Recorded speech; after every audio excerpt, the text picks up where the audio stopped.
Sorry sorry, please don't mind. কিরে, সারা জীবন এইভাবে দেখে যাবি না মনের কথাটা বলবি? এখনো সময় আছে, ওকে মনের কথাটা বলে দে, না হলে দেখবি পাখি অন্যের বাসায় চলে গেছে, তখন তুই দেবদাস হয়ে ঘুরে বেড়াবি। কি রে, তোর রাস্তায় তো লেট কেন? একটুর জন্য বাসটা মিস করেছিলাম, তাই লেট হয়ে গেল। তুই না, হ্যাঁ বলো। I love you. তোমাকে আমি কতদিন বলবো তো তোমাকে ভালোবাসি না? কি আমার কথা বুঝতে পারো না? অনেক নির্লজ্জ বেহায়া দেখেছি, তো তোমার মতো একটাও দেখিনি। দেখো, আমি অন্য ছেলেদের মতো নই, আমি তোমাকে সত্যিই ভালোবাসি। তো আমি তোমাকে ঘৃণা করি। তুমি কি চাও তোমার জন্য নিজেকে শেষ করি? কি হয়েছে এখানে? স্যার, ওকে নিষেধ করা সত্ত্বেও প্রতিদিন আমাকে ডিস্টার্ব করে। দেখো Abu, first and last warning দিচ্ছি, পরে যদি তুমি তুহিনাকে ডিস্টার্ব করো তাহলে তোমাকে কলেজ থেকে সাসপেন্ড করব। যাও, তোমরা সব ক্লাসে যাও।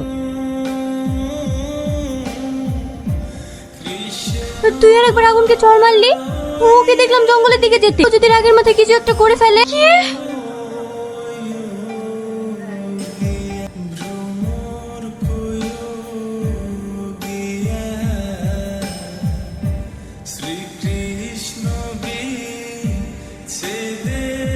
দেখ তুই না, তোর কিন্তু আগুনকে সবার সামনে ওইভাবে অপমান করা উচিত হয়নি।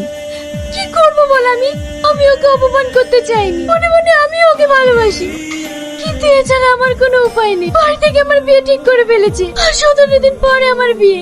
আমি আর কোনোদিনই হতে পারবো না, তাই ও যেন আমার পিছু ছেড়ে দেয়, এই জন্য আমি এটা করতে বাধ্য হয়েছি।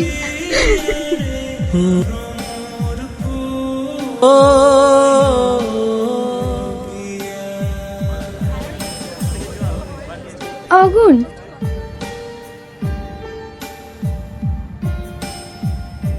বলো।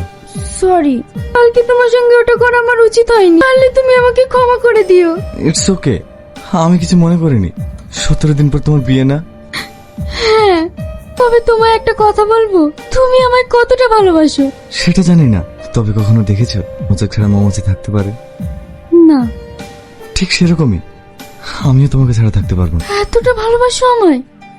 তবে তোমায় একটা কথা বলবো। হ্যাঁ বলো। আমার তো 17 দিন পরেই বিয়ে, এই 17 দিন তুমি আমার হতে পারবে? হ্যাঁ পারবো।